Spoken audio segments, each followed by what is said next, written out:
ada orang rupanya. Orang. Tu. Ada tu. Kenapa dah? Pusing di sana kan. Nyaman jalannya.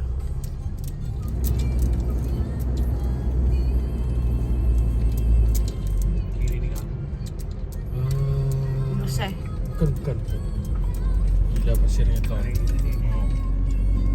Susah lah yang.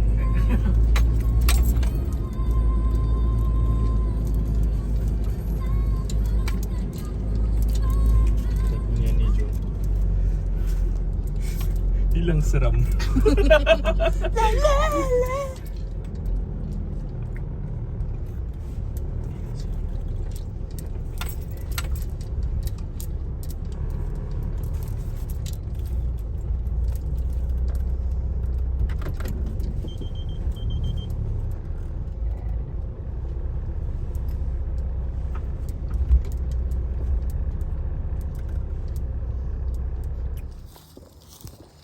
Ini tu. Kalau ada.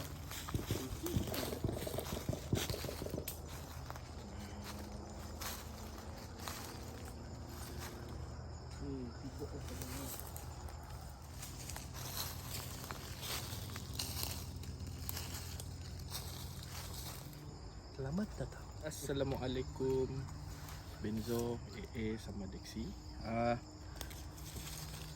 Lama sudah ndak para. Ini bukan para pulang lah.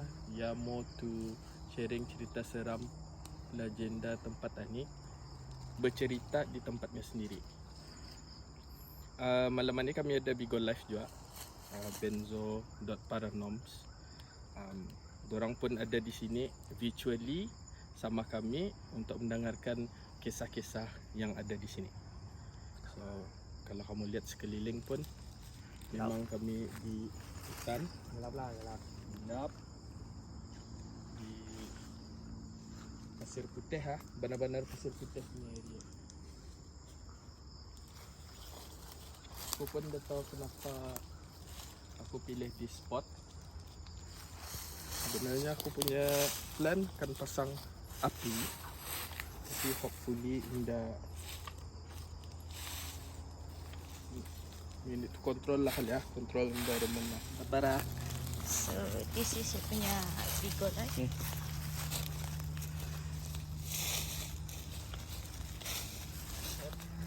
So ni behind the scene, Benzo tengah ready untuk memulakan cerita seramnya. So whoever likes to share cerita seram, bolehlah follow Bigo Benzo.paranoms as well as the YouTube channel. Thank you so much. Okay, Assalamualaikum, selamat malam, selamat berpuasa sama Benzo. Kami masa ni bertiga di Pasir Putih. Pasir Putih ni, Jalan Pasir Putih di Brunei menaruh macam-macam cerita. Tapi for the fact dulu, fact untuk Pasir Putih di Brunei ada research yang kena buat academically dari universiti dalam sama luar negeri Brunei. Ia ada menaruh macam-macam jenis binatang, spesies binatang yang indah dijumpai di tempat lain. Besarnya Pasir Putih ni di Brunei, it stretches sampai 11 km and lebarnya somewhere around 1.6-2 km kalau tidak salah lah. So baru-baru ni pun ada leopard kena langgar di kawasan Pasir Putih.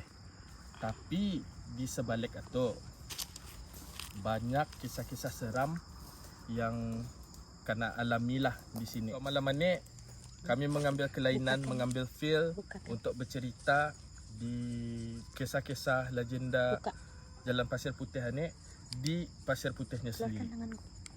So welcome yang di dalam Bigo Live. Thank you yang sudah lihat YouTube video ni. Yang belum please subscribe, like. Mudah-mudahan itulah aku boleh sampaikan cerita ni dengan feel yang mendalam. So siapa yang ada cerita pengalaman kamu sendiri ataupun pernah mendengar cerita dari siapa-siapa, boleh komen di bawah. Okey, ini ada beberapa cerita lah yang aku dapat YouTube, bukannya aku seorang tapi the team. Malam ni kami bertiga. Ada Dexy, ada AA. Dexy behind the camera for YouTube. AA kami punya sentry malam ni. So kalau ada apa-apa ia dulu kami punya frontliner. Cerita ni kami kumpulkan after few days research. Banyaklah sebenarnya di Brunei pun ada kena buat movie pasal Jalan Pasir Putih ni. Somewhere in 2017 kalau tak salah. Terus terang aku belum pernah lihat. And aku pernah lihat dia punya trailernya saja, teasernya. Which is itulah, okey lah. Ya kisahnya tu pasal dua orang adik-beradik ni, diorang pindah menyewa ke sebuah rumah di kawasan Pasir Putih ni. And diorang kena ikuti oleh lembaga The Lady in White.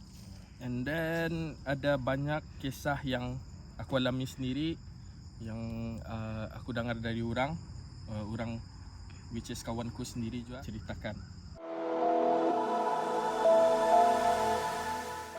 So the first cerita ni sumber dari Facebook.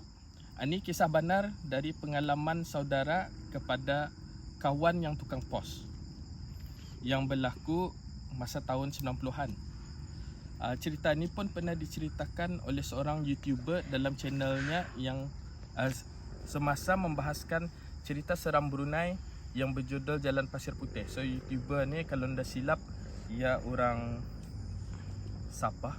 So masa itu highway yang di kawasan Lubuk Pulau menuju kawasan Bukit Beruang belum siap. So masih jalan lama lah tu. Siapa orang-orang lama Brunei di sini tahu yang highway masa ni tu baru. So jalan lama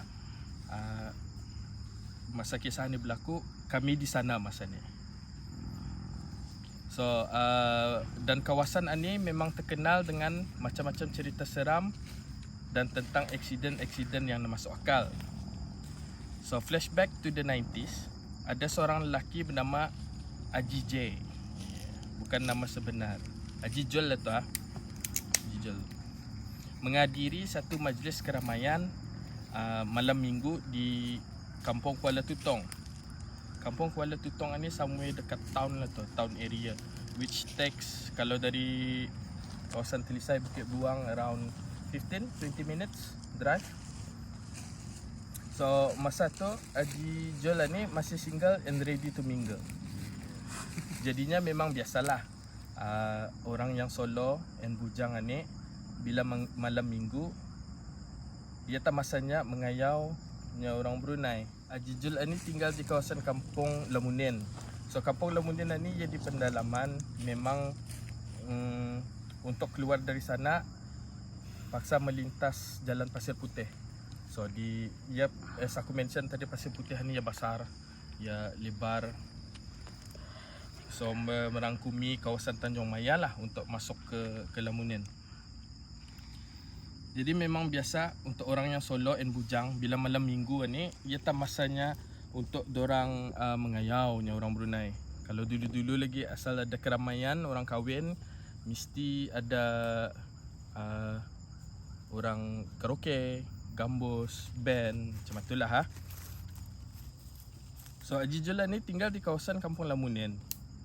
Jadi mengiyakan ke Kuala Tutong mesti melalui kawasan Pasir Putih sepanjang kawasan Tanjung Maya hingga ke Lubuk Pulau.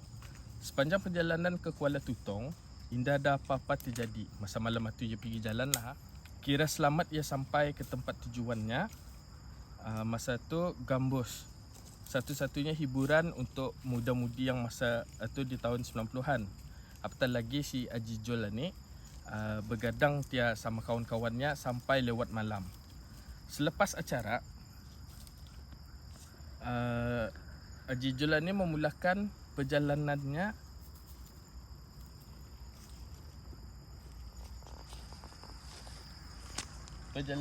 balik